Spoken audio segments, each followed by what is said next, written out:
Sounds to me like you're ready to start a podcast. I was this close. I've been tempted. Well, you're sitting in front of all these people talking very comfortably. Yeah, I am. Just start. I'm gonna have to start. You guys are really grab a microphone. It's very inexpensive. Some of your shows, you know, and at least give me some opportunity to get good at it, because you know sometimes. What are you doing Tuesday? Welcome to the 100th episode of In Touch with iOS, a podcast that talks about iPhone, iPad, Apple TV, Apple Watch, and related technologies, plus tips, apps, and gear. And I'm your host, Dave Ginsburg, and happy birthday to my co-host, Warren Sklar. How you doing, Warren? Hey, I'm doing good. There's 100 episodes of that and 49 episodes of me. Thank you. No, I'm good. Good. And I forgot to turn my headphones on, so we'll have to edit that in post. Did you hear anything I said? No, but it recorded it. I called. Let's start. I called you a hoser, and did you? Cool. It's for the best. You couldn't hear it, really. Yeah. It wasn't important. Let me bring back here what I was supposed to say here. Yeah, that's okay. We'll leave this in because it's fun. Here we are with 100 episodes, and it was only fitting that I asked one of my first guests that was on the show, Ms. Kelly Guimont. How you doing, Kelly? I'm doing well. Congratulations on 100 episodes. I'm super excited that you made triple digits. That's so great. I did. It's exciting. I thought I don't need to do it after 100. You know, after 200-300, it's like old school. But I figured I got this far. Why not have a little mini celebrations here? And as everybody doesn't know, Kelly, you were the first guest on the show when I had the format officially changed to guests instead of the previous co-host. And each week, of course, after that was with different guests, and you were on a number of times. It's been a while. It's actually been a while since you've been on the show last, so I'm glad you're here.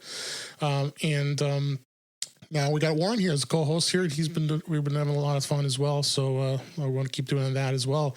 That intro clip you just heard was actually from Macstock 2015, the very first Macstock, and I was on this. I had the pleasure of speaking at that very first Macstock, and all four after that, It was when I was on stage with Tim Robertson and many of these other podcasters, and I felt at the time, what am I doing on this stage? I'm not a podcaster. I remember when I was sitting up there, I'm like, holy cow, these guys are all like podcasters, all rock stars, and I'm just some guy from Chicago that got lucky and was able to speak at Macstock, and they really took me in and gave me some comfort, as you heard in the clip, urging me on to become a podcaster, and I got the bug, and well, here I am. we're here. I recognize some of those voices back then. Yeah, I recognize Tim. Yeah, we should know Tim because of the MyMac.com podcast, and Chuck and Allison, Dave Hamilton was on stage. Gazmaz was on stage, and a number of others. So it was. I have actually a link in the show notes to that session. It was a lot of fun. That ended up getting posted a lot later after that happened, and I was like, God, I wanted to see that because that was fun, and I want to see how embarrassing I was. This is where I would normally jump in and plug Macstock. Like, this is so great. Like, everybody should go. It's going to happen this summer, and we can't this year. Yep. I was just going to say, this is going to be the first year. This is the first year I was going to go. And because we kept bugging you over the years. Bugging me to go, and I had said I was going to go this year, and now I can't. So darn. Boy, howdy, you should be there. And I'm sure David can tell you that when I get to go, all bets are off. We could say, nice. I don't know. Right. We're going to find out later too. It's not the image I had of Macstock, but it sounds like fun. I will. It's a great time. It's so much fun. Really I hear good things, and I try to go every year, but every year is like some kind of planned vacation or some kind of school thing or camp thing, and all that stuff. But as you heard, my wife is probably moving out to Chicago, and that will give me easy pass to go out there. Have no excuse. Then we get to hang out too. Drive out to Woodstock. Woodstock, Illinois. Woodstock, yeah. I will kind of mention, because Mike Potter it's not official yet. He is working on a virtual Macstock for this year. So they are working on something. So I can't say really any details as of yet, but stay tuned. You'll be hearing it on the show, of course. And we're definitely we're going to be doing something virtual. And I would not be surprised if I be one of the speakers. So, but who knows? Mike's got to make his decisions. So, as long as I want to play a game show. I hear there's a game show that I want to play. Yeah, the My Mac game show. Yeah, with Guy and Tim. Yeah. That was a lot of fun. I've been part of the game show. You were part of it. That's right. I did. I was a contestant one year, but I was part contestant and part. Can we make sure that? Can you be the person who makes sure the telepresence robot doesn't roll off the stage into the front row? But it did. It almost did. It didn't. Yeah. It almost did. It almost did. Okay, I remember somebody saying you almost lost the robot. We did manage to save the robot in the nick of time. Okay, so you did your job. Yeah. So it came close. There was a lot of freaking out. I remember. Oh yeah, it was very tense. That $100 discount if he doesn't pay for the $10,000 robot. Not really. No, they're freaking out. So, but I have about 3 other clips I'm going to play later during the show of a couple highlights I picked out that I thought were fun. So you'll be hearing that shortly, and we have some news to talk about as well as. More about the 100 going back 100 episodes for this show. Beta withdrawal for Warren. We'll be talking about that, of course, and hitting on some other topics as well, and maybe a tip or two and some apps here. So why don't we just go ahead and dig right into the news? I know, Kelly, you guys talked about this on your show with the Daily Observations podcast on Mac Observer. Get a plug in there for you. More than half of the Apple stores have now reopened. And I know Charlotte Henry actually wrote, she's tracking all the stores that are opening. That was a great, I have a link to that article too. She is slowly, I believe the best way to characterize that is that she is slowly donating her sanity to this task. I'll have a link to the We're helping her with perhaps automating the updates of that. But yeah. And I think the way she said it this morning on the show was, "You're welcome." I heard that.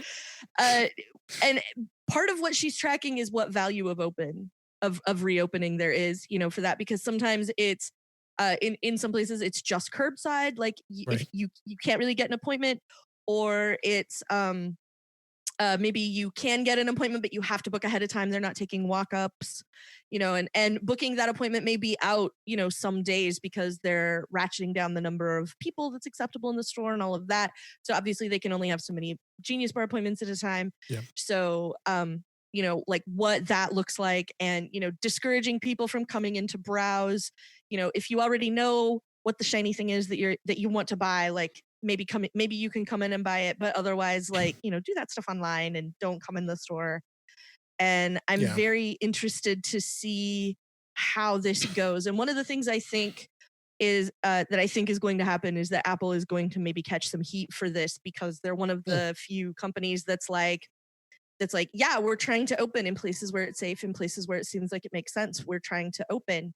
But like a lot of people who are working from home now are working on MacBooks and using like a work iPhone or a work iPad and trying to get things done. And if your work gear doesn't work, then neither do you.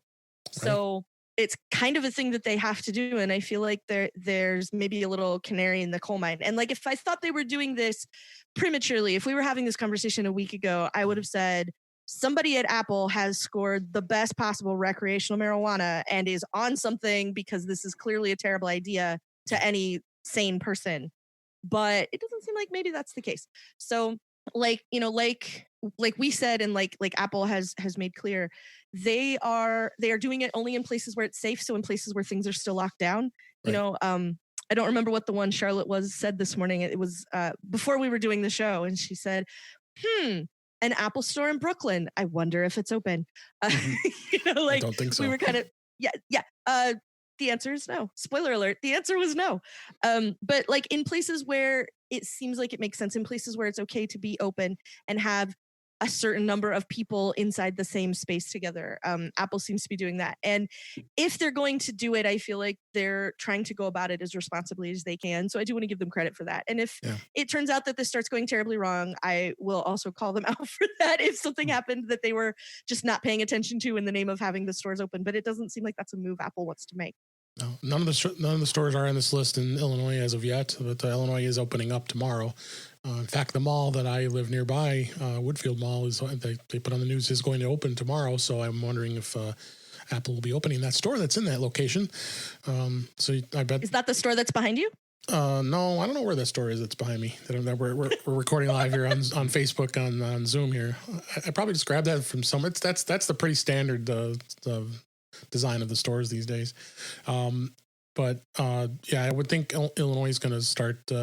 You're going to start seeing those on the list. And I think in Pennsylvania, where you are, Warren, I only see Pittsburgh. So, I'm looking on the website on 9 to 5 Max link. Within the link, there's an interactive is there tracker. So they went ahead of Charlotte and got the interactive thing going. It's a map. It's kind of like a map, a zoomable map. And if you kind of look at the whole U.S., you'll see that the Northeast is all red for the most part. Chicago's right now all red, and then kind of in the Midwest, it should change. South, Dallas, Texas is all green. So I mean, it depends on where you're going. Hey, Vegas is open, so is Vegas? Not according to this. Yeah, it's on. Oh wait, there's two of them. Yeah, well, there's three. Paradise is Reno close. Too. Yeah.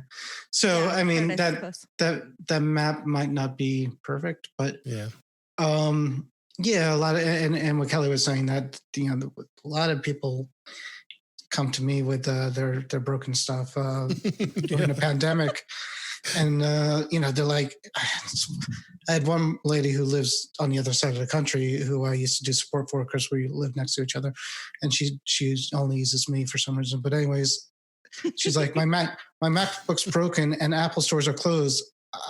I can't get it fixed. I'm going to run to Best Buy and just buy a new Mac. And she had a 2018 MacBook Pro. Or something. I'm like, lady, it's her name. I'm like, lady, relax, have a drink, go on Apple's website. They will mail you a box, and you mail the box back, and you'll get it back soon. And then somebody else local. There's third-party repair shops are still open. Some of them. In some cases, yeah. Yeah, like the place where me and Ed used to work, Dave. I work for an Apple authorized repair place. They're open. I have a hard time recommending people to go there because that's why I'm not there anymore. But they're still open. So there's options, but again, it's hopefully they start opening up without the country getting affected again. They were one of the, if not the first big company to close. I think they might have been like the first one to close the stores, which was interesting. First or nearly, at least that I remember hearing about. So so they had enough time to research some of this stuff as far as how to make it work. Yeah. But you don't go in and lick the iPads. That's definitely on the list.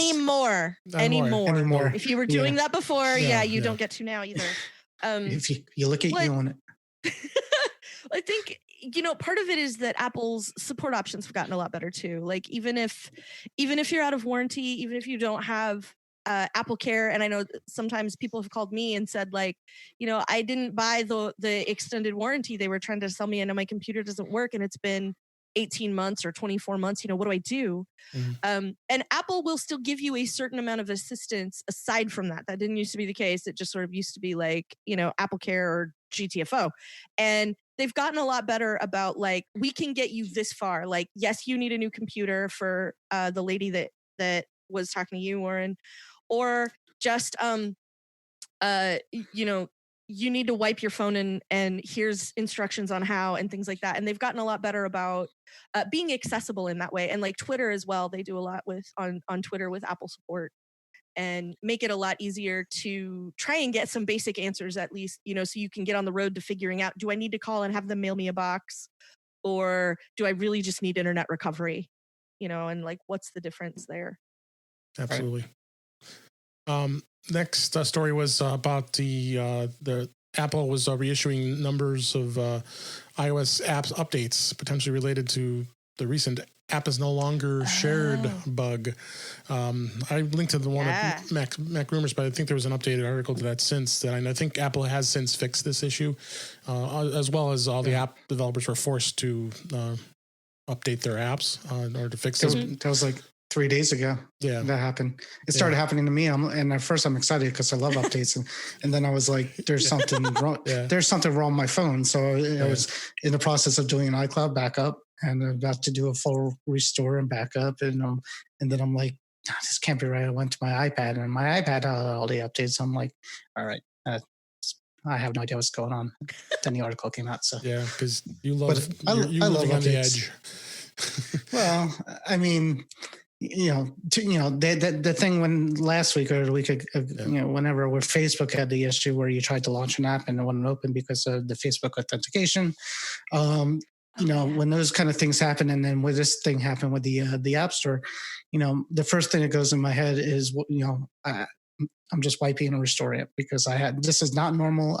I've seen it all. I haven't seen this, and something's wrong. So, I have to sit down, breathe for a second, and then, eventually there's an article on Mac Rumors that says, it's not just you. And I'm like, okay, good. It's not just me. That's always my first thought too, is like, I've screwed something up. Clearly the problem is me. Like, let's see if that's the case, and then sort of figuring it out. So, So it's fixed. It's fixed. I think the update stopped yesterday. Yeah. Next story this is from The Verge. I know all of us love this new service called Quibi. You can now actually watch Quibi shows using AirPlay, because when they first introduced it, they said it was iPhone only, and which I thought was absolutely crazy, even though they're only like 7-minute little videos of stuff. But they now have opened it up so you can stream the app to AirPlay, so you can watch via your Apple TV or any other device that has AirPlay installed. Kelly, have you played with this service at all? Hello? I have not. And part of it is, honestly, it was never a service for me in the first place, because part of the sort of marketing around it and the story that they were telling through the launch was, and we do talk a lot about this regularly on Daily Observations, because Charlotte likes to come talk to me. We call it Media Monday most of the time, or TV Tuesday, depending which day is the day that we figure out this is the good topic. And one of the things we talked about was how the whole point of Quibi was, it's these quick little episodes of things that you can watch, like on your commute, when you're on the go, when you are moving through the world in a completely normal, average way, and then all of that stopped. So that was like, it's really through no fault of their own that this is sort of what happened to them, was like they made this service for when you are in line, right behind somebody at some place and you're waiting, or you're riding the subway, which is full, or you're on the bus, which is packed, like they made this service for those little interstitial times. So they made these little interstitial episodes, which seems cool, but was never going to be for me, because I work remotely. My day job is remote. Everything I do for Mac Observer, I do here in my same home office. So I don't have a commute. So like what commute I have is down a flight of stairs from the rest of the house down to where my office is. So like, even with traffic, as I like to say, if Mr. Kelly is trying to go up the stairs at the same time as I'm going down the stairs, it's still well under a minute. And so this was never a service I was going to sit around and enjoy anyway. But I know Charlotte has sort of sampled it, and we've talked a little bit on, like I said, on TDO about kind of the obstacles it was trying to overcome. And, some of it was their own fault, but even though they did kind of shoot themselves in the foot, like, I get that the world kind of primed that for them, but it was absolutely Quibi pulling the trigger on themselves. Like, it was a combination of both of those things that caused it to be like, even now, like here we are at the end of May, like you can say to people like, remember Quibi? Oh yeah, that was like a thing we were supposed to like all be into. And Yep. So maybe they're doing this and maybe this will help. Although, I think it's too little too late, I think. Yeah. Like I'm going to sit down and, rig up AirPlay. I know it doesn't take all that long, but yeah, if it takes me a minute to do it for a 7-minute show, like odds are slim. Yeah. Any thoughts, Warren? On your recommendation, and you told me T-Mobile gives it to us for free, so I got it, and then I watched the one show with the with John Legend's wife, which the court show, Christy which was Teigen. Christy Teigen, which was so, but that was it, and then I stopped. I stopped altogether. Yeah, I kind of forgot about it, to be honest with you, and just there's so much other good TV on now that you can't really waste your time. I know it's 7 minutes, but I just started a great show called Upload on Amazon. Years ago. And that's halfway through that, and we need to watch. It's like a couple others that need to watch. I need to watch Mythic Quest. Everybody's talking about with that on Apple TV, because that looks like something I would like too. So, anyways, 7 minutes is too long. I can't do it. Too long. So I don't have the time. It's an allocation of time, right? Like that's 7 minutes I could spend watching an episode, watching 7 minutes worth of Billions, right? Like why would I be watching Quibi? Yeah. Exactly. So the big question is, if you AirPlay it to your TV, can you take your TV and tilt it the other way to get the other view of it? Yeah, that's right. I wonder if my TV stand does that. No, I have to. Yeah, you need to flip it so you could get that different view. No, but it actually works vertically. Yeah. I think somebody was saying, one of the podcasters was saying that the person who started was this media Mongol, and he was very tight, and he thought he knew everything about it, what he was doing, and that's why he locked it down to the iPhone. He thought this was going to be it, and people around him were like, you should. No, we're just keeping it. Maybe it's a good idea to let them watch it. No. So there you go. Well, okay. I will say it might be understating it to call Jeffrey Katzenberg a media mogul, because he was the chairman of Walt Disney Studios for like 10 years. Like he was the one that brought back animation. He is the reason we have The Little Mermaid and The Lion King. Oh, good. And all of that.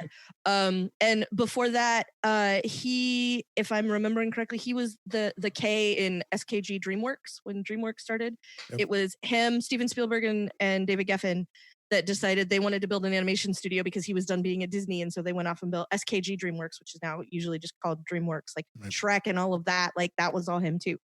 So he's like pretty serious. He has really serious media chops, which is part of why watching this whole thing happen was really confusing for me, like because I'm a Disney nerd. So like his name is a name that I've heard, in information flows that I follow for decades. And so like to listen to him talk about Quibi like this, and I'm like, dude, like I know you know better. Why is this where you're going? And it was just so weird. Ego, and some people think they're not going to know what the next big thing is, and maybe in a post COVID world it might work, and maybe it's just not the time to do it. Sure. But I think somebody else was saying that they got a couple big contracts out there in the works too. Yep. So I mean, if you get the right show, and certainly John Legend's wife is not going to sell the service, but if you get the right show and people start talking about it, then exactly, could happen. And it is possible. I mean, we saw Apple do this with the morning show. Like lots of people were talking about the morning show when that was the thing that was first rolling out. And Apple's, and at that point, like Apple really wasn't a media company. They weren't competing on the level that Netflix and all of that was. And I know we're not the media show, we're the iOS show, but no, I'm opening the topics up. We're having a great iOS. Yeah, see, I can go as far down that road as you want me to go, David. I just think like they were not a media company, they were a tech company, and that was part of why I think there was a whole lot of kind of turning up of noses collectively when Apple was like, we're going to have a TV service and we're going to build all our own stuff, and like we wrote Oprah a check, and we've got Muppets, and things like that, like Fraggle Rock. Even before Fraggle Rock, because they got Helpsters, which is a Muppet a show featuring Muppets. It's not the Muppet Show. That's a whole different thing. I have strong feelings about the Muppet Show. We can talk about that on your 200th episode. Make a note. I love the Muppets. Love the Muppets. There's no season 4 and 5 on DVD, and it really makes me upset. And I'm really, really frustrated by that because they were supposed to come out because they even had cover art for season 4, and it was gonzo. And every time they put out the first run of the DVD box set, the front is fuzzy. I have season 1, season 2, and season 3, and they're all fuzzy. And it was going to be gonzo, and it was going to be fuzzy, and it was going to be amazing. And it never came out, and it never came out, and it never came out. And at this point, Disney owns everything. How do they not have the rights to release season 4 and season 5 on disc? This is my question, because I think if Disney Legal goes through everything they actually own, they accidentally bought the rights at some point to all the stuff that they never had the rights to before. And why can't you just give me the Muppet Show? Give me the rest of the Muppet Show. That's all I want in life. What season was Miss Piggy and Elton John sing Don't Go Breaking My Heart? Because I did watch that on YouTube not that long ago, because that was one of my favorite ones. I don't remember which season it was, but one of the seasons I have of box art is Miss Piggy, and it's fuzzy. Okay. And it's awesome. They're Kermit, Fozzie, and Miss Piggy are the 3 covers of the 3 boxes now. And then the 4th one was going to be Gonzo. They never showed us box art for number 5. But when the first of the new Muppet movies came out, the one that was just the Muppets, when that came out, they were like, this year is going to be the year of the Muppets, and we're going to do all these great things. And here's season 4 of the DVD art, and it was great. And then nothing. And it makes me very sad because I want season 4 and season 5. And part of the reason the box sets are awesome is because they offer the UK sketch, because there used to be more commercial time in the United States than in the UK. So when they would broadcast the episodes in England, they got a whole nother sketch that we never got. And unless you can really find those on YouTube, and most of the time that you can't, but if you could, only some of them were there. And so they include the broadcast quality, which still, is not great, but they were shot to film, so it wasn't terrible. But those are all like you get to see all of those UK sketches as part of the episodes, and it's awesome. So. All right. Well, we'll go back to iOS Welcome now. to In Touch with Muppets. Gotta love the Muppets. Okay. That's why I love having you on the show. We always have good chats about all kinds of great topics here. But yes, Apple not being a media company, to get back to my original point, because Katzenberg came from all the media, it seemed like a thing that he would be really great at doing. And so for him not to be able to do that, it felt like Quibi didn't get a lot of grief that Apple got when Apple decided they were going to step into this business. So as weird as this sounds, if Quibi can follow in Apple's footsteps and just put out some good content and let it speak for itself, but start by having something really interesting, I think they might be onto something, and it might be something that can survive if they can survive now. If they can make it to the after, then maybe there's a place for them on people's phones. I don't know. Absolutely. The last story we had for this week was about jailbreaking, which I don't do. Hackers released a new jailbreak that unlocked every iPhone. This was in TechCrunch. And just as kind of a stream, I don't usually use TechCrunch as a source, but I thought this was interesting. It says a renowned iPhone hacking team has released a new quote-unquote jailbreak tool that unlocks every iPhone, even the most recent models that are running 13.5. For as long as Apple has kept up with its walled garden, they call it, approach to iPhones, they have only allowed apps, of course, that they approve. And we know all about what jailbreaking does and allowing you to hack it. I can't remember the last time I jailbreaked an iPhone. It must have been the first few years I had a phone. But Warren, what do you think of this? I used to do it. I figured you did. Yeah. That's why I went to you first. I did it when it first came out, and then I did it for a few years after that. And I played with the themes, and then I would get tired of it, and I remove it, and then eventually, when when iOS got to a point where I didn't need to do it anymore, I lost interest completely of it. Yeah. But I was curious, so I did it. I did it to my phone the other day. Panicked after I did it because I'm like, because I don't like it. Yeah, I didn't want to, but it worked okay. So then I'm like, so I did the jailbreak, and I couldn't get any themes to work, but I got a couple apps to work. And there is one app out there on jailbreak that I really love, and it's a great app actually. basically shows all Wi-Fi networks you've connected to, and it shows you the Wi-Fi password of all the Wi-Fi networks you're connected to. Nice. Lovely. Which is a good app, especially if you're doing tech support for people and they forget their password and you've been there before and you're like, oh, I know your password because here it is. Yep. So that's the one app I kind of liked. But in any case, I panicked and then I did I did an iCloud backup before I did the jailbreak. So I'm like, okay, I'm just going to do a full restore and let it go overnight to get my photo library going. And I woke up the next day and everything looked good except all the jailbreak icons were still there. I'm like, how does that? So I do. Yeah. Well, so I did a research and I removed it properly and then I installed it again yesterday just to kind of play around with it again. Now that I know how to put it on and off easily, it's all right. Now I remember why I did it is because if you remember correctly, Apple would when the first iPhone came out, they're on stage. They have that magic cord that's plugged into it, so you can present on the screen. And back in those days, you couldn't do that. I had the 3G, the 3GS, and none of those phones could do that. So I remember I did jailbreak it because Cydia had an app in there that allowed you to be able to present your phone, because I was always doing stuff on it. I'm like, how am I going to show this? I don't want to be beaming a camera, and I want to be able to do what Apple does. So finally, they opened it up, but that was the reason why I did it. I just remembered that. Kelly, did you have any thoughts on this?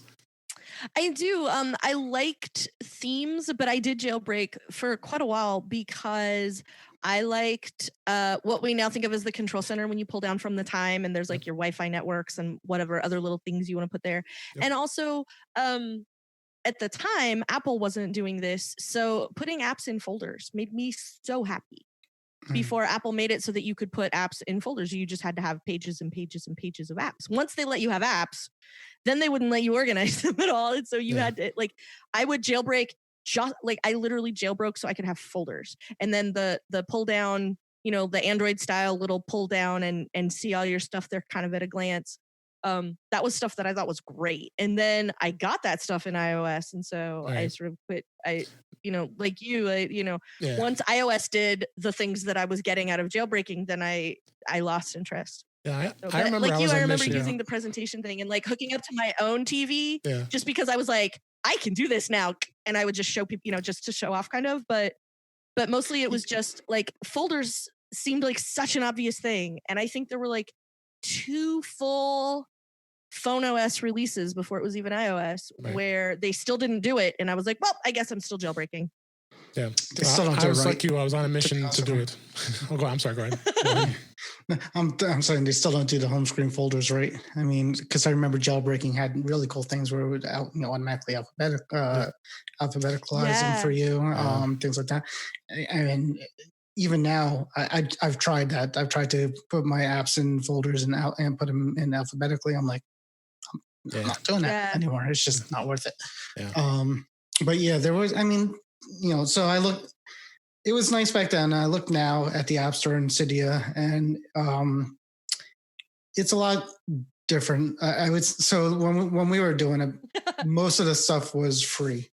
I would say 80% was free. Right. I think it's flipped now. So everything I've seen that's out there new is $1 or $2. So I'm like, I'm sure it's neat and all, but I'd rather give the $2 to a developer in the App Store than some hacker somewhere. I hear. So, all right, that's the stories of this week. Let's go on to the topics. I figure I'd start off topic with our continued celebration of the 100th episode. Going. What's that? I just went celebrate. We'll celebrate your birthday too. My watch has balloons on it. Yeah, that's right. You got balloons. Nice. There you go on your Apple Watch.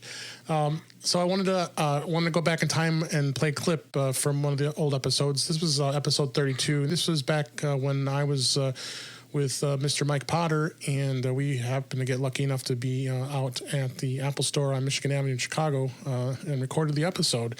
So let's go ahead and play that clip. But my guest today is from the podcast For Mac Guys Only, Mr. Mike Potter. How you doing, Mike? Hey, Dave. How are you? Doing great. I don't think I've ever been on your show before. No, this is your very first time. Wow. And We are. He is also the coordinator, the master planner of Macstock, which we planner. We just got back from that, and we talked about that in the last episode. Yes, this was a great thing, and I just remembered. I think this is episode 32. You can fix that. We'll fix it. We'll fix it in post. I was watching the Island Party boat go by out there. Did you mention where we're at? Yeah, we are sitting right outside the Apple Michigan Avenue location, and which is on the riverfront.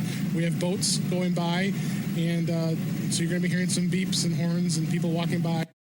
Yeah, so it was interesting. That was a lot of fun. We actually got to sit right on the Chicago River. That's if anybody's not familiar with the Michigan Avenue store in Chicago, it's an absolutely beautiful store. It's like one of the flagship big stores. And Mike and I sat on the benches. I had my little Zoom H6 recorder. We both had our mics and we were recording the show. I had a lot of fun. The reason why we went there was my Apple user group, Suburban Chicago Apple users. I was fortunate enough to get contacted Apple at that time, and I've since have lost that, unfortunately, because Apple changes.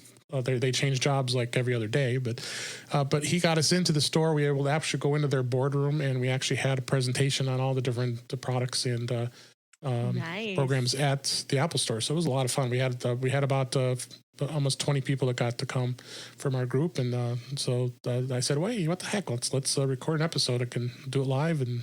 Record live, and it was a lot of fun. So that was one of the highlights. We got a couple more coming in a little bit here, but let's start off and talk about beta this week. Warren, you're going through beta withdrawal. Yeah. So what's today? It's today Thursday. Today's Thursday as we record this. All the days just tie into each other. They do.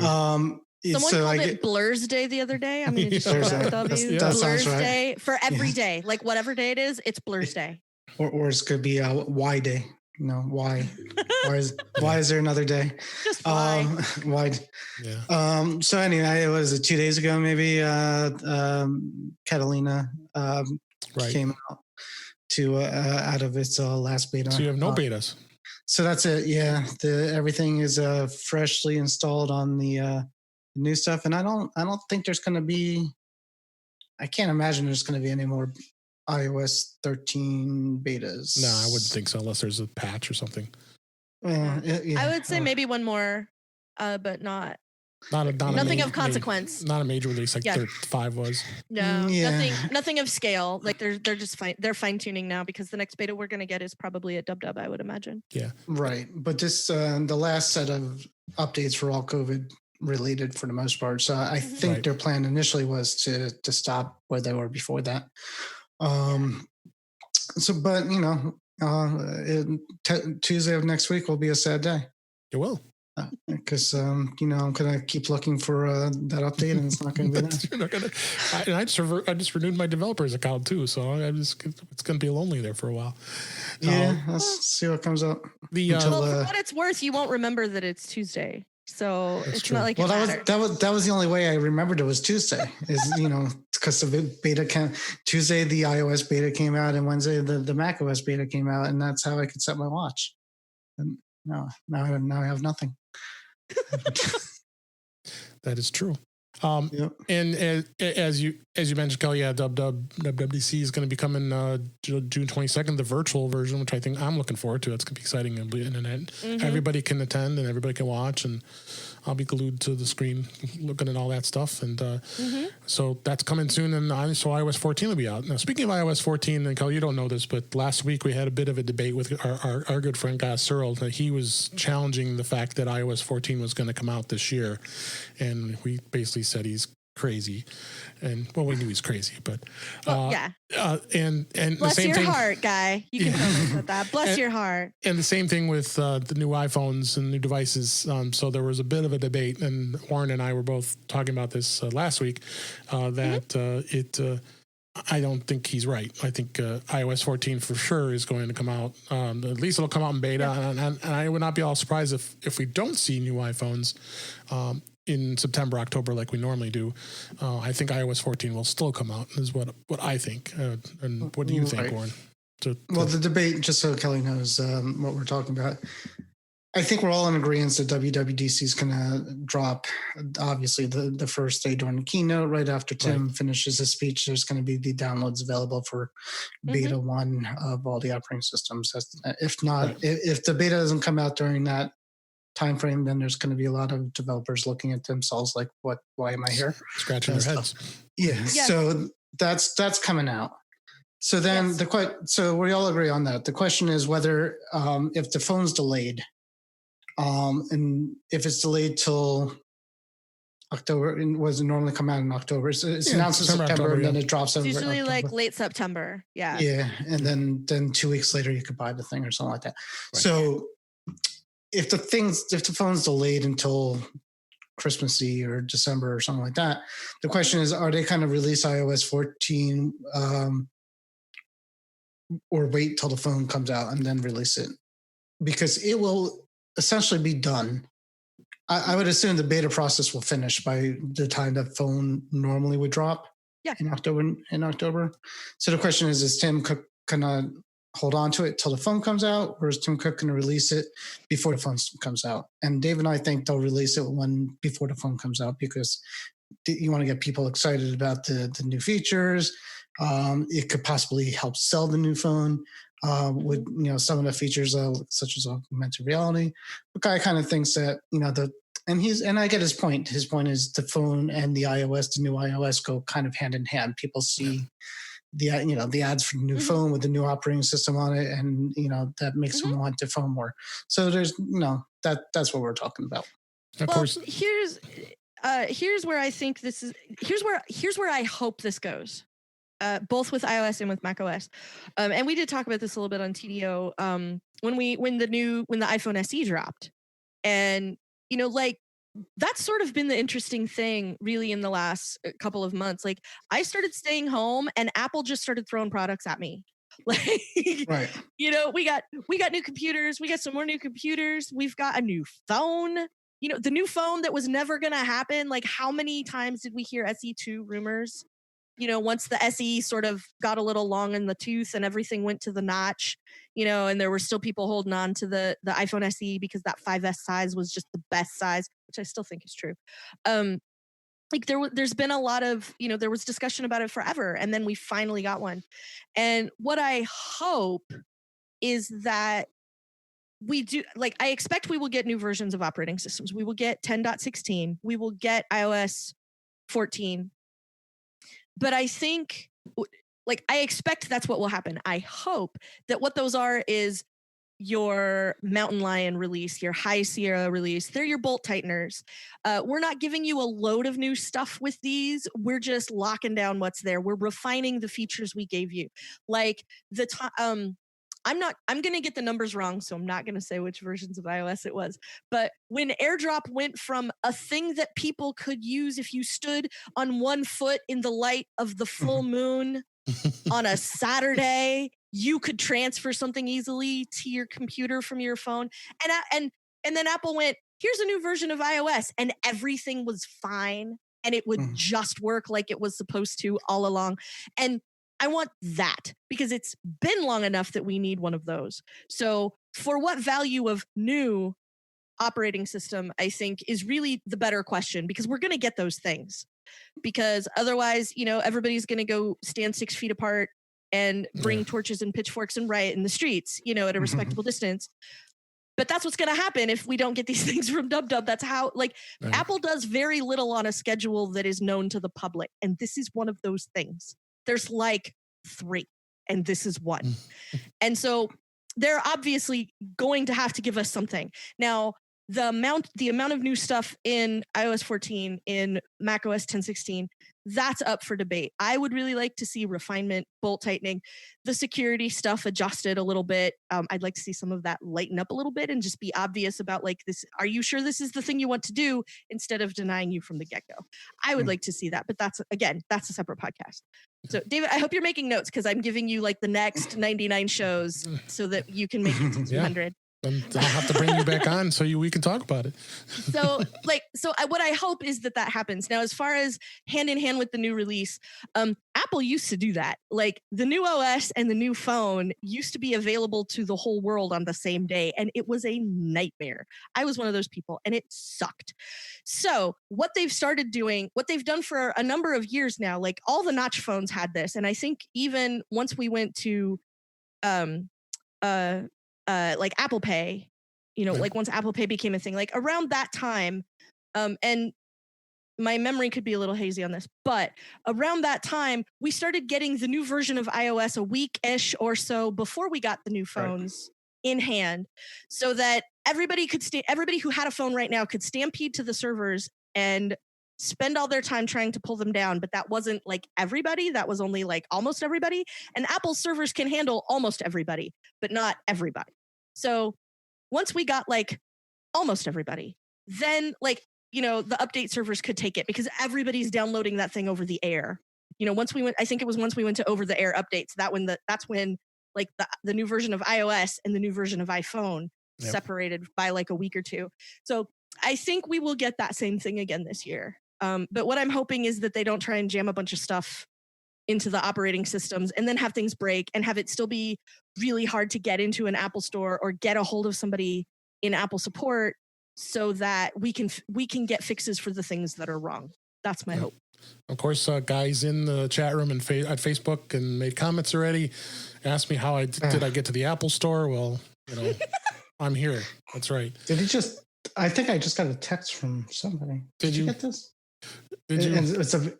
I got a text from somebody. I never got. Hold on. And of course, Guy says iOS next year or when the iPhone comes out. He's adamant. Are y'all gonna make me go to Facebook and smack him down? Yeah, no, but what is this about? That's who that is. I'm like, I got that picture too. What's going on? Did you? Did he text me? Yes. I think we all got the text. Yeah. Yeah. He must not have my number. It says maybe Dave Ginsburg. Yeah. Oh my God. It's a picture of Guy and he looks unhappy, I'm sure. And I'm reasonably convinced I'm good at that. Hi, Guy. And I think he's just he wants to throw his 2 cents in again. Well, yeah.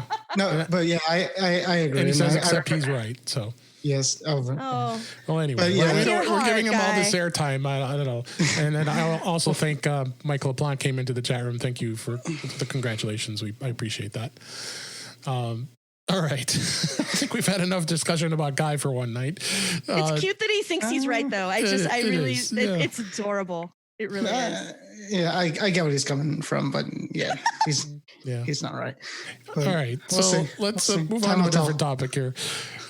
So we're seeing a lot of online sellers, including Woot, offer really, really cheap older iPhones. And of course, they sell out pretty quickly. I think the last sale that Woot has, I'm not even going to link on the show notes because it says it's sold out everywhere. They were selling the iPhone 5S, was it? Or the 5, I think, for $39. People were buying it all the way up to a 6S, which 6S is still supported. I think 6S was like anywhere from $90 to $100. So if you were looking for cheap iPhones, that's great. That they're getting them. I can't believe. I mean, they've done this like 3 or 4 times now, and I was like, boy, there must be a lot of stock out there of old phones that they're certifying refurbished. So it's great to see. But the reason I want to bring that up is the iPhone SE is such a solid phone. We talked about it a number of times already, and it's been out for I think over a month now, and I really think it's a solid phone in the pricing that Apple put it at.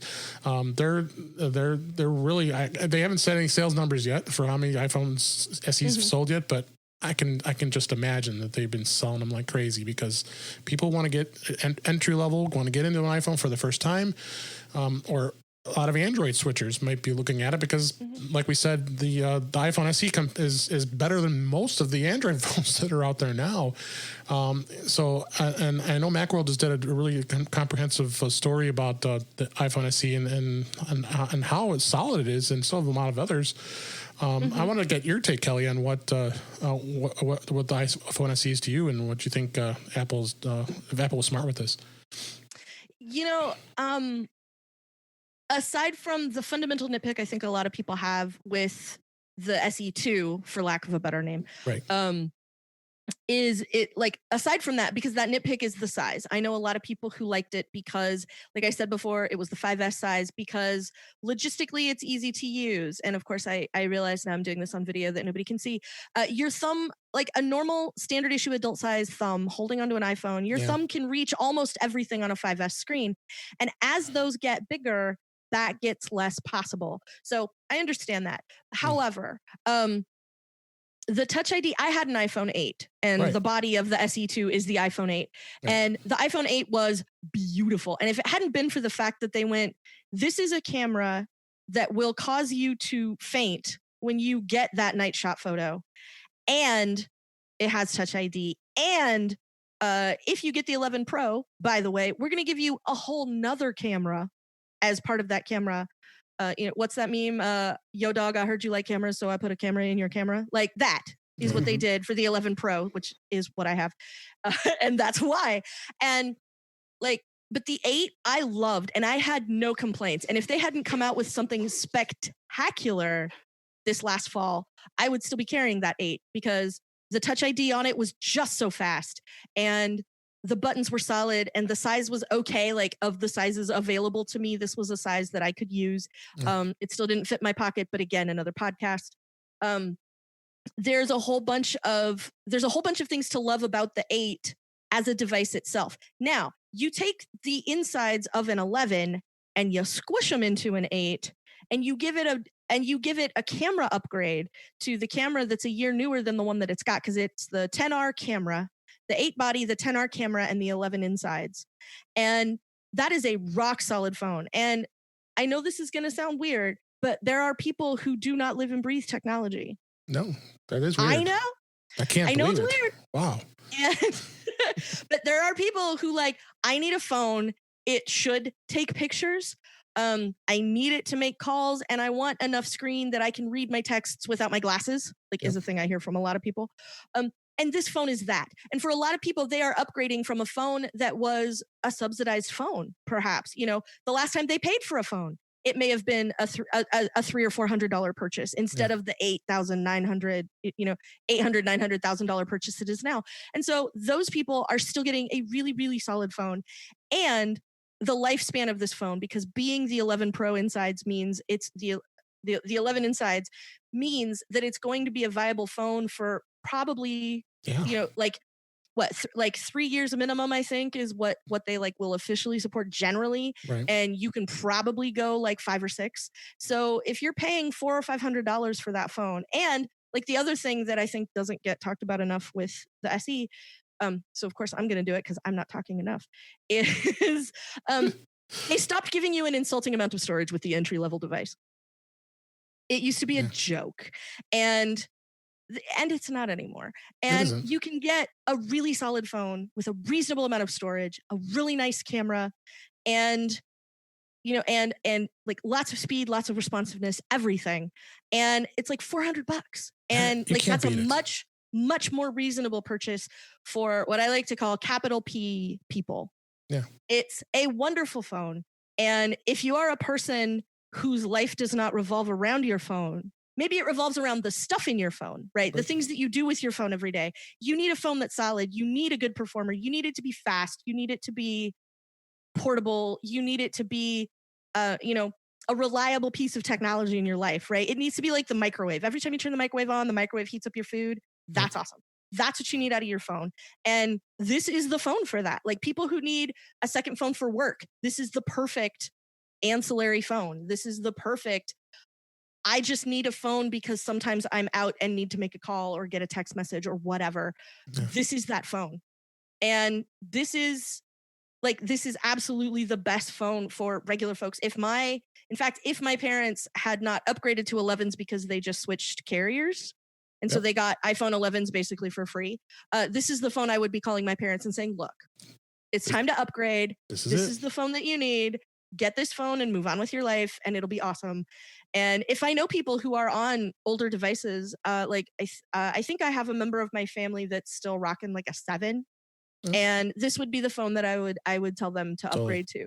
Totally. I can't remember who that is. I don't remember if they've upgraded or not, but if they have not, I would definitely say if you don't have a phone with a notch, then this is a rock solid upgrade for you, especially if you want to keep using Touch ID. And right now, that is a really smart idea, which is part of why I think Apple might have unintentionally stumbled onto something great with this. It doesn't take Face ID. And when you can't use Face ID, then, right. Having the option to put your thumb on it and have that work is amazing. Any thoughts, Maureen, before we move off this topic?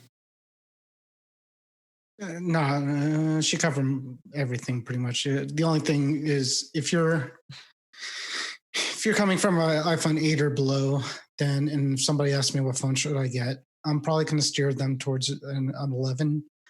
Personally, just for my personal taste, I think they would be happy with that. But if they said, I don't want to spend the money, then the SE2 would be a fine. I think they would be happy going from anything under an 8 to an SE2. Yeah. I think anybody with a Face ID phone would not be happy going back towards to that. But, for, as you said, second phones of, people who don't, the phone is, for me, I'm on it I'm like glued to the thing. So I'm on it I'm on it all the time. So like people say, I don't really care that much about the phone. I don't care about the specs and I kind of roll my eyes back a little bit, in my mind because they say that, but I think a lot of people forget, and you see the frustration when they don't have a good phone or a decent phone. Yeah, and these people too, because they're like, absolutely. Because it's the kind of thing where it's always on, it's in theory always connected, and it should be instant. You should put it up to your face and get what you need to get. Yeah. And some phones are slow, and some phones don't work, and some cameras are slow. So I'm always going to try to push something newer. But the fact that the SE2 has the newer parts for the most part is a good thing. I think I said it when it first came out. It's basically what is a Ferrari engine in a Honda Accord frame, I think is what it is. So, but yeah, it's a good value, but it wouldn't be my first recommendation. Yeah. Well, it would depend who was asking me, but if it's somebody that I know, like it's not going to be massively important that they get the extra screen or that they get Face ID, or they have said before they don't dig Face ID for whatever reason. If there's things like that, that stuff, then, absolutely, like I would be absolutely comfortable recommending this as a viable option, just like I would an 11 or an 11 Pro. And in fact, I have a work phone that is an 11. And if the SE had been an option when I got a work phone, because I got my work phone in February, and if the SE2 had been an option, I absolutely would have picked. I would have said, when they said choose the phone you want to use as your work device, I would have said SE2, no question. Yep. And because I don't spend the bulk of my time on that device, so I need it to be able to make calls, to be able to make texts, occasionally take a picture of a weird networking situation or whatever, and run Slack and be able to check tickets, and like for all of those things, I would have been absolutely happy with the SE2 for all of that, and that would have been what I would have gotten. So yeah. All right, and then Guy did agree with. There's one thing he agreed with us on is in the chat room. He said the SE is a fantastic bargain, and Kelly, you are right. I did take a screenshot of that. I did note we're gonna have to text it. Yeah, that's only because he just bought an SE2. So he has an SE2. Yeah, he just upgraded. Yeah, so. Should ask him too. Like I said, like the 8, the 8 was a great phone, and this would be a great upgrade from that. If I were looking to upgrade, if I were making that purchasing decision now, then the SE2 would be a very serious contender. Yeah. All right, I have another clip to play, and this one is of our guest, one of my first guests, and that was you, Kelly. And I wanted to listen to this real quick, and we'll make some comments after. Take a listen. You and I met for the first time in Macstock, which I was very excited. We had a lot of fun, and I remember some cake eating that occurred when you and my wife crashed a bride that came back to the hotel. Do you remember that? Oh yeah. It was like we didn't mean to crash. No, it was kind of like we just showed up and they were right at the door, and so we walked into the middle of. It was a perfect scenario. Wedding party aftermath, and hey, there's cake. Like, and they were like handing it out to everybody. There was a lot. There was so much cake. I remember it well. Yeah, you guys had a lot of fun. So, and also cake. And a lot of cake. A few adult beverages as well. Oh yes. Yes, you had cake. It was so much cake. I cannot express to you the amount of cake that we were talking about. It was so much cake. Yeah, it was. If anybody doesn't know, this was at I think Macstock 2018. I think it was. Or was it 2019? I think it was one of those two. It was 18. It had to be 18 because that's 18. That was recorded in 18. It was 18, and then I was there in 19, but there was no wedding party hanging out. There was not. I remember offering that. Cake. It was 18, and we had you set up the karaoke, which we had fun with Macstock. That was one of the best things at the Saturday night parties, and Barry Falk putting together all the Jackbox games and in one place at the hotel, and then we had the karaoke going on at the restaurant next door, and we came back to the hotel, and sure enough, there's that bride with the mass amounts of cake. So I thought that was a good highlight. Literally, we walk into the hotel lobby, and out of nowhere, this exceptionally well-dressed woman is standing there with 3 or 4 other exceptionally well-dressed women, impeccable makeup, perfect hair. We walk in. Hey, do you guys want cake? That's great. And like all of a sudden, all of them were coming at us, and I just sort of didn't. I felt like a deer in headlights. I just sort of froze and went, "Okay." I didn't know what to do. Anyway, that was a fun highlight of when we first came on the show, and that show I remember I had just purchased my iPad Pro 2018. Yes, and we talked about that. So I'm gonna have links to all the episodes that I've played highlights in, so you can go back and listen and take now, David, I have a question for you because I don't think you have a clip of it, but I would like to know what topics you discussed on the first episode of In Touch with iOS. The first episode, I can probably go back. What were the current events? It was with Melissa, so yes. But what were the current events when you recorded that episode? I'm gonna have to go look at the notes. It was in 2016. That was the very first episode, and it was in June. And we only recorded 2 episodes the entire year in 2016. So, so it was more introductions. We did introductions of ourselves, and then we talked about all the equipment we had, and talking about. I remember she liked the sleep phones classic. The headbands you can wear to plug into. Oh, your, I now have a wireless. Eye patch that I use now, but I have those sleep. I do have those. The sleep phones, the acoustic sheet. Do you like them? I got them free for reviewing them. That wasn't the question. Well, it influences what I have paid for them. Probably not, but do I like them? Yes. So I haven't used them a lot since. I actually forgot I had them. I'm going to try them. But yeah, it's basically like an 80s style headband that goes around and has 2 little speakers. It was only 40-minute show, and it was we did introductions, and I had the 6S Plus. We talked about it's all here on the notes. You can go back and look. It's fun. And I had 2 iPads. I remember at that time because it's iPad. I was Macstock 2016. I thought it was important to have both size iPads for the presentation I was doing because I'm an absolute crazy person for purchasing 2 iPads. Yes, you are the only person who has ever done this in the name of science. I'm crazy, but I know a lot of other people out there. Well, Boren's crazy too, but we knew that. But I may have 2 iPads. I'm not going to say anything about that, but I might. And my 2014 MacBook Pro. So I had the current one. So, but yeah, check that out. Episode 1. That was recorded. 100 episods. June 1st, 2016. That's coming up. Hey, it's June 1st, so it is exactly the 4-year anniversary. I have sometimes like marked time sometimes by what the technology was I had at that time. So because forever, this is going to sound crazy to people, but I spend a lot of time with my technology, whatever generation of it I have. So being able to sort of think back and go, wow, when that happened, I had a PowerBook 1400, or wow, when that happened, it was my BlueBerry iMac DV, and just sort of thinking about like what technology I had at the time, and then thinking about like how much I've gone through, how many computers I've had since then, since that 1400 CS. How many? 133. Oh my God, I don't even know. Well, I have Apple stuff, but I also have a budget.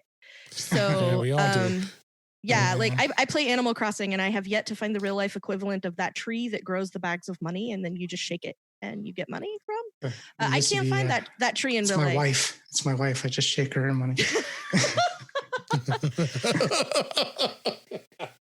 Oh my God! So stay tuned for Warren's "I Just Got Divorced" podcast. Yeah. Well, luckily she doesn't listen.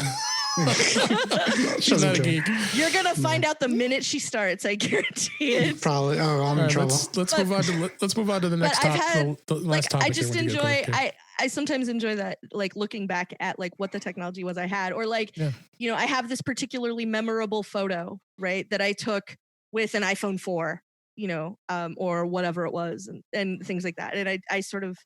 It's a thing that I sort of use to kind of also mark the passage of time. No, thanks for asking that. I wasn't even going to go back and look, but it is fun to look at that and see what I talked about back 4 years ago. And June 1st, so this is perfect timing here.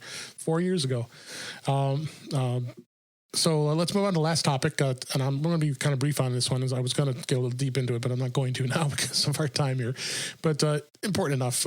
HBO had just released HBOMax. There was a big push on that beginning in the beginning of the month of May. They had HBO Now, and then they have HBO Go. HBO Now is for the standalone subscribers. HBO Go was the app that you use in addition to your subscription with your cable provider.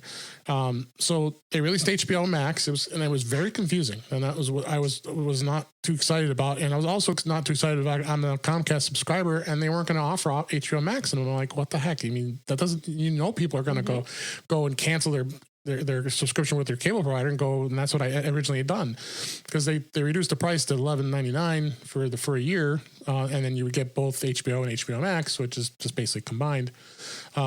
So on release day, which was the 27th, yesterday from when we're recording this, I go into Comcast chat and he says, "Oh yeah, you can sign up on it now." And of course, sure enough, it's at Xfinity. So I was able to sign up, and now I can cancel it. But I think the content, and that's the most important part as far as that goes, is pretty awesome. I mean, I ended up turning it on the first days. I was just so into it. As I went down like middle of the day, I figured out I'm playing a little hooky out with work in the afternoon. So I went and watched the last episode of Friends, watched the first episode of Big Bang Theory, and then I watched a lot of the Looney Tunes cartoons, because they had like every single one of them almost just about, including ones like back from like 1936, I think was one of the first ones.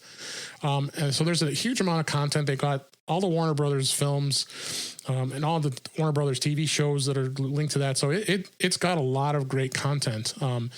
Interestingly enough, it only is working with Apple TV at the moment and on the web and on your iPhone and iPad, because they did not sign their contracts with Roku or the Fire TV for Amazon as of yet. So that's another interesting thing too. And then I just heard today that, if you remember correctly, we were talking about Disney Plus. Disney Plus, I think the first weekend they had already had 4 million downloads of the app and subscribers. HBO Max had 90,000. So not as much of a fanfare for this as they, I think, had hoped that it was going to have. So, and then you also have the competing app with Peacock from NBC, which is Xfinity.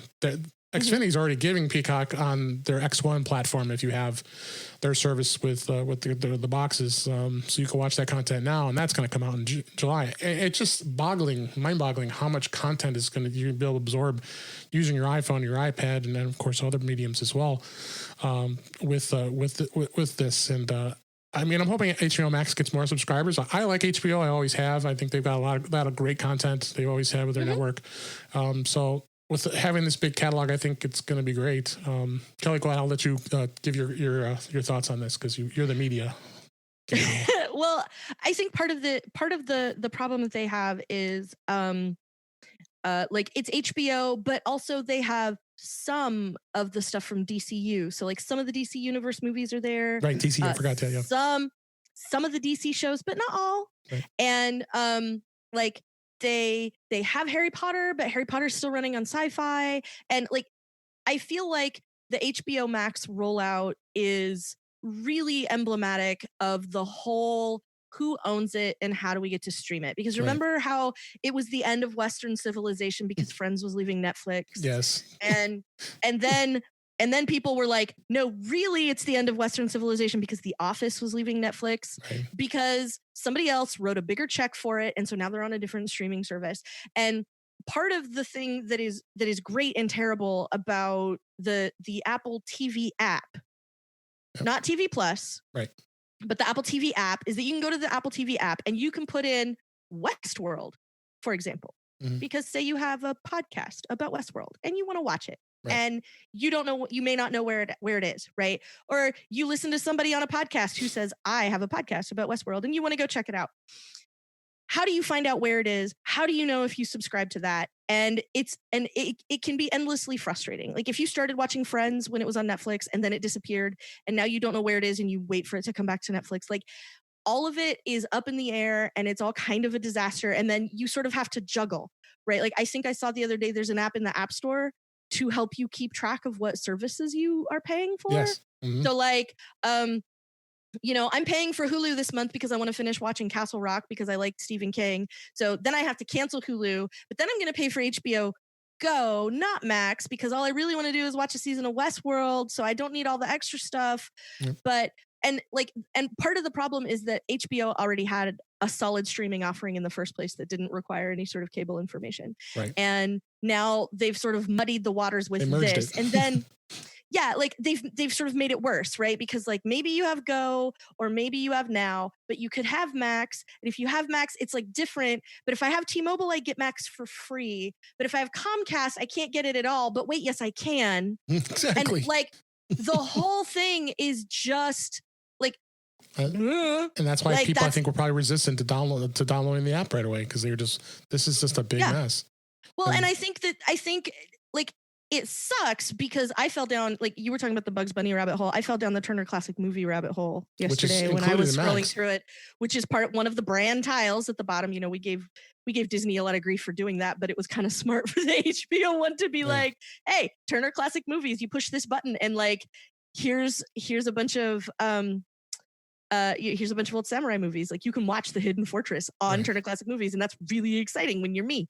And and there's like all these other like old samurai films. It's super great, but like this may be the one that does people in. I think because like Harry Potter isn't there, but sort of is, and all the movies are there.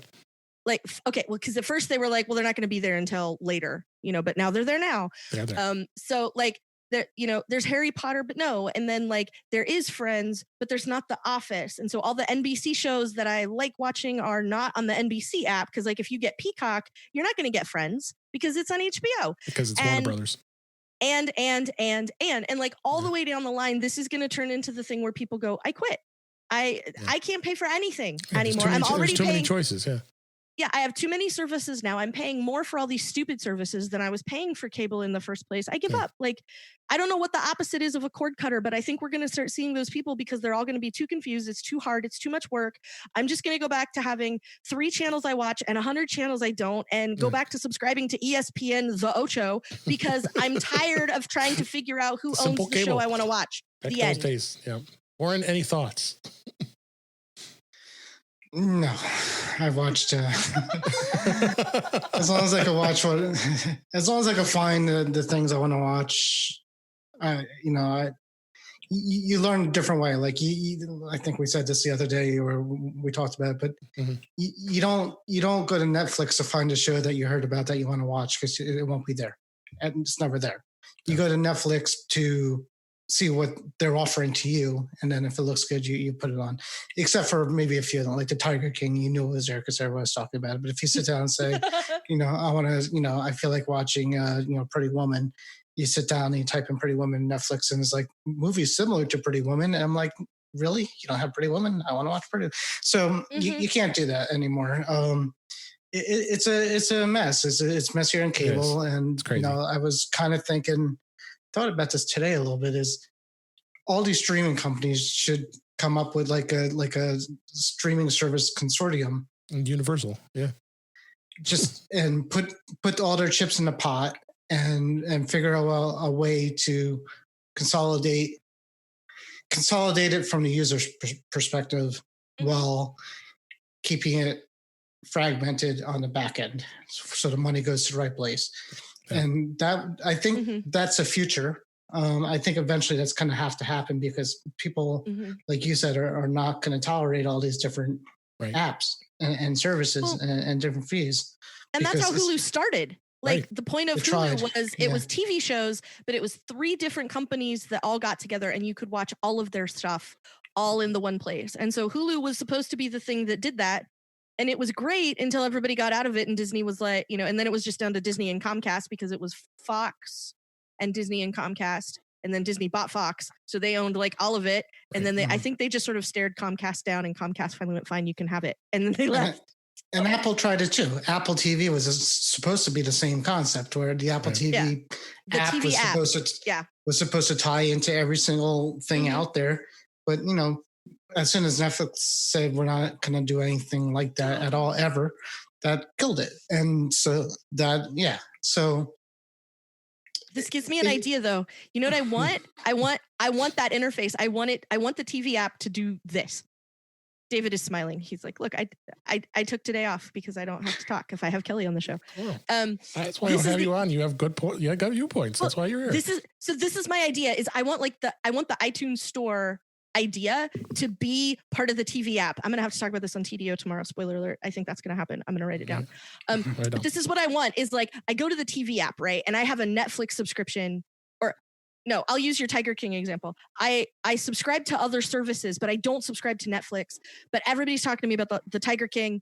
I didn't know it was Netflix. So I go to the TV app and I search Tiger King and I find Tiger King and it's on Netflix and I don't have Netflix. Am I out of luck? No, because they'll let me watch it for $3. There you go. Okay. I will pay $3 and watch that show that everybody in the world is talking about. I might pay $5 or $10 to watch the show that everybody's talking about so that I can be part of that conversation. Yeah. And then let me do that. And if enough people, and then, maybe that $3 or $5, that amount of money goes toward, maybe at the end of the show, it goes, well, it's $10 a month to be a Netflix subscriber. Do you want to pay another $7 and just get Netflix for a whole month? And I bet you the number of people who become Netflix subscribers at that point is just through the roof. Yeah. Right. But the problem that happens with that is going to be the Apple News issue. And the Apple News issue is it's the same concept, except Apple says, I want some of that money too, even though you're providing this service. So, Apple TV, Apple comes up with an app that people tie into. All of a sudden, Netflix is saying, sure, I'll give you Tiger King for this. And then Apple says, well, you're using our platform, so I'm going to take some of that too. Sure. And then all of a sudden, the publications out there, like, maybe this is not such a great thing anymore because that's right. For the users, it's great. For us, Well, and my stance on that is the same as what it is with, before Nintendo was releasing games for iOS, and I was like, I'm not buying a whole nother thing to play your game. So I will pay $10 for Donkey Kong on my phone. So you can either get $10 from me for an iOS version of a game that I love, or you can get no dollars from me. And I think if it's up to Netflix what it costs to watch that one thing, whatever that one thing is, like if it's up to Netflix and they ask for a little extra, to cover whatever Apple takes from it, then if it's up to them, maybe that's fine, because again, like you can get $5 from me for Tiger King, not Lion King. That's a different service. Yeah. You can get that $5 from me, or you can get no bucks from me, and I'll go watch something else. And I wonder if that becomes a point. Like if you're Netflix, I see where maybe you don't care. But if you're one of these other services that's trying to compete, I wonder if that's something that might have some appeal. Right, but like the news services are going to say, "Hey, Kelly, you're going to pay $5 to watch the show. For an extra $4 more, you can have the entire Netflix catalog for the month." And that's what they're going to pull you on, and that's what the New York Times is doing too now, because they're like, that's why they still have their own thing, right? Because they're trying to take Apple out of the equation. And once you start comparing that money difference between a paper, it's almost like. It's just too many hands in the pot. You got the movie studios, Netflix, you got Apple, you got everybody, and you got kind of, and money's going everywhere. And now you got all these streaming services where people are tied to those services. it's for the user, it's just a mess. So I mean, from my point is, if they could figure out that one app, and you type in my Tiger King, it comes up, and then behind the service, behind the scenes, it goes right to the Netflix servers. Yeah, and goes from there. But it's never. Yeah, it's a mess. It's a mess. But giving me the option to pay for it if I'm not a subscriber, I feel like that's the piece that's missing right now, because in a lot of cases somebody would pay that. Like, you can do that on iTunes already, right? Like, but I don't know how much Netflix stuff is available. Like, I don't know if you can go get Stranger Things or some other Netflix show like Tiger King. I don't know if you can go buy that on iTunes. I don't know if they're available there, if it's only available on Netflix. So I think it depends on the thing. Hey, Netflix, like, I know you have a bajillion subscribers, I think is the right number there. So like, do you want my $5 or do you want my no bucks? And like, I know that if you're Netflix, maybe you don't care, but if you're Hulu, maybe you care.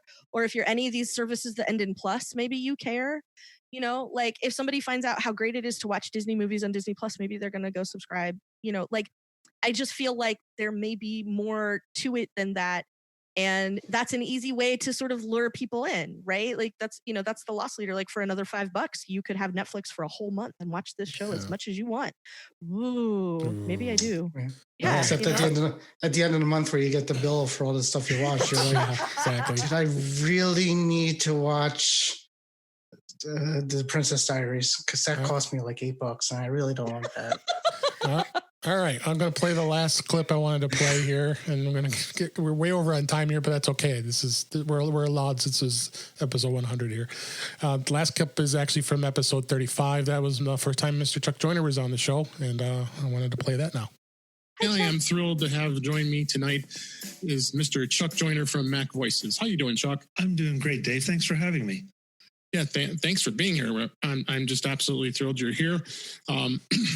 If anybody doesn't know, Chuck was a little bit of my inspiration when it came to podcasting. I've been doing podcasts for about 2 years now, so I'm a newbie. Chuck's been doing it for quite a long time before me. So, but I've always enjoyed his content on Mac Voices. But I could definitely say that he has been quite an inspiration for me to be doing this podcast, and I can't believe that I'm actually hosting a podcast and actually having you on it with me. So, well, I appreciate that. I saw you present at Macstock the first year, and we talked about it, and you just seem to be one of those guys that loves to share the information. Of course, with your involvement with user groups, that's evident.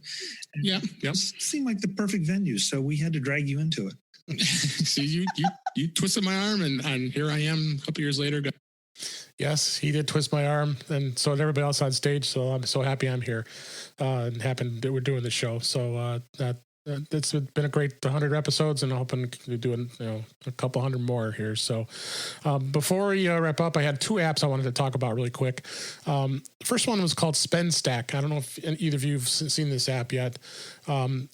This is an app that allows you to be able to create and share shopping lists, budgets, and track your expenses all in one spot.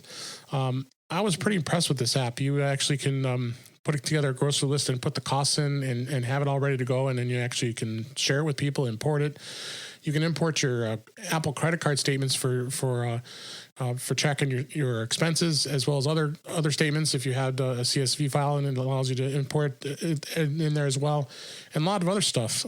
So I thought this was an absolutely great app. I was very impressed, and it's absolutely free. There's no strings, no in-app purchases or any of that stuff. You guys have seen this app? No, but it's definitely relevant to my interests. Yes, you should check it out. So yes, it's called Spend Stack. Love Shack, Shake Shack, not Love Shack or Shake Shack, but Love Shack, baby. Link in the show notes. And then the last app was, and I actually discovered this by these folks following me on Twitter. It was actually last night, believe it or not. It's an app called GoodPods, and they I guess are a company that started. I think it was a shopping service. I think it was called what is it called here? I'm looking on their website. Good something. It's on here somewhere. Good Shop. That's it. Good Shop. So this app is a it seems like it's a podcasting aggregators similar to a lot of other podcasting apps are out there. But what it does is it actually looks for your smartest, funniest, curious, podcast-obsessed friends and influencers. What are they listening to? And it brings up suggestions a lot. And it seems a lot more robust than I've seen in a lot of the other apps that are out there. I think it's worth a check out. And it's actually free, which is great. You always like free. And check it out. We're on there. You guys are on there too. Mac Observer and check this out. And I may actually have the one of the co-creators that's on this website, on this app, JJ Ramberg is her name, on the show as a guest. And so it ended up having that they followed me, and I actually may even get someone to talk about it next week. So I wanted to make sure I mentioned the app, and I've been playing with it for about a day, and check it out. I'm assuming you guys have not seen that as well, right? No, I'm searching for it right now. GoodPods. No, but I ran out of podcasts on the way home today. I'm like, could really use something else to listen to. So you used it? There you go. You did use it? I have a list. I'm going to use it now. Yeah. Well, I'll just tell you all the shows I'm on, and then you can just go listen. That's well, right. Yeah, I'm definitely gonna. That's in my curated pod, in my pocket cast list. So I'm gonna what's the word? Not follow you. The more creepier version of follow you. Stalk. Yeah, that's it. I'm gonna stalk you and find your podcast. All right, guys. It's not hard. I tell everybody about my podcast, so it's fine. Awesome. And I do too. Oh, I got it.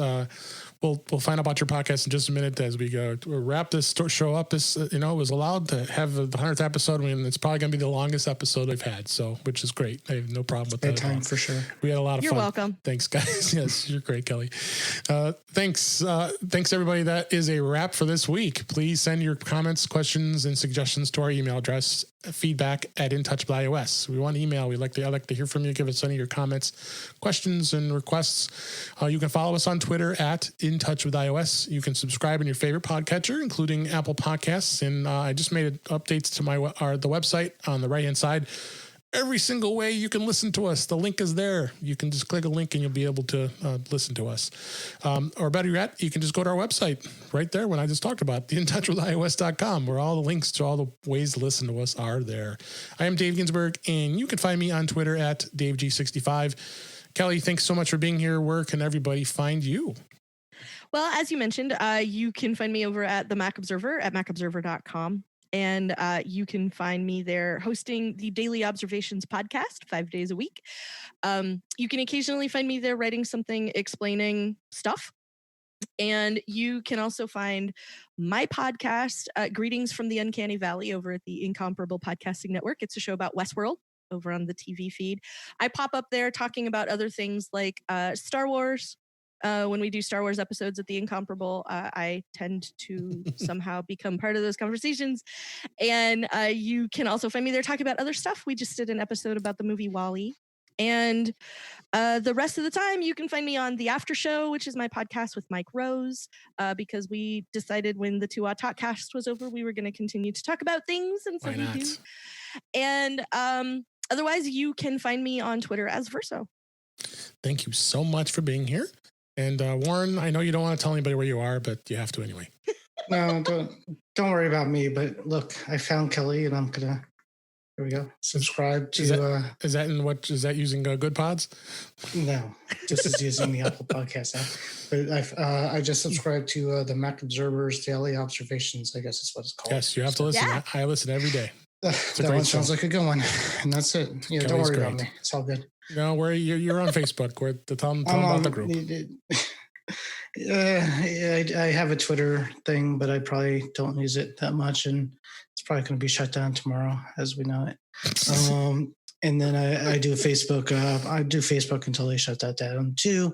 The group is called Mac to the Future. It's a Facebook group. Search for it. We talk about Apple mostly, and make fun of people who don't like Apple a lot. That's right, you do. And we, but we do it with care and love, and we're very smart about it. So, but we talk about anything tech related. Of course, David decided he was going to post in there that he got a free Google Home speaker, and I'm like, "What are you doing, dude?" I'm like, Because there's people in there with the tinfoil hats free. on. That's why it's free, and I'm like, cool, free thing. And of course, in the Apple group is like, the puking emojis are coming out. I knew things that's why I did it. So that's how it goes in there. So if you want to get involved with laughing at Dave's free item, then come join us at it. The link is in the show notes. Thank you, Warren. Yes. I appreciate everything you've done. Go ahead, Kelly. David, before we go, I want to say congratulations. I'm super excited for you on 100 episodes. I know that you were kind of iffy, like at first, you weren't sure it was going to be the thing for you. And I really enjoyed the show, and I hope that, and I just am so glad that, I'm glad you got dragged into it, because it seems like once you got here, you were very comfortable behind the microphone, and I'm really glad that you do it now. I do. I love the show. And I'm glad that we're friends too. Yeah, me too. Yeah, we're friends, and I've made lots of other great friends, and everybody's been on the show. They've been so gracious to come on and help me out. And you got a nice compliment from my wife saying you sound really good, and I need that too. So just put in the chat. My wife doesn't even know I'm here. But. Yeah, and this has been a lot of fun, and I want to keep doing it and see how things go, and we'll have you on again, Kelly. Thanks again for being here. And thanks for. I just want to let everyone know for the record that David brought this on himself. He knew what he was doing when he asked me on the show. I just want to make sure everybody's clear on this. Yes. No comments. We're happy she's here, and that's why I have her come back on, because you're just an absolute blast to be on with the show. Appreciate it, Kelly. Thanks everybody for listening for 100 episodes. We'll move on to episode 101 and keep going, and we'll see. Which won't be as much fun. It will be fun, because we'll be talking more about never In Touch with iOS. You gotta wait for 200 or something to. No, that's a long time from now. It'd be very boring. I suggest not even listening to it next time. So. All right, thanks. Thanks everybody for listening. We appreciate you being here, and we'll talk to you again soon.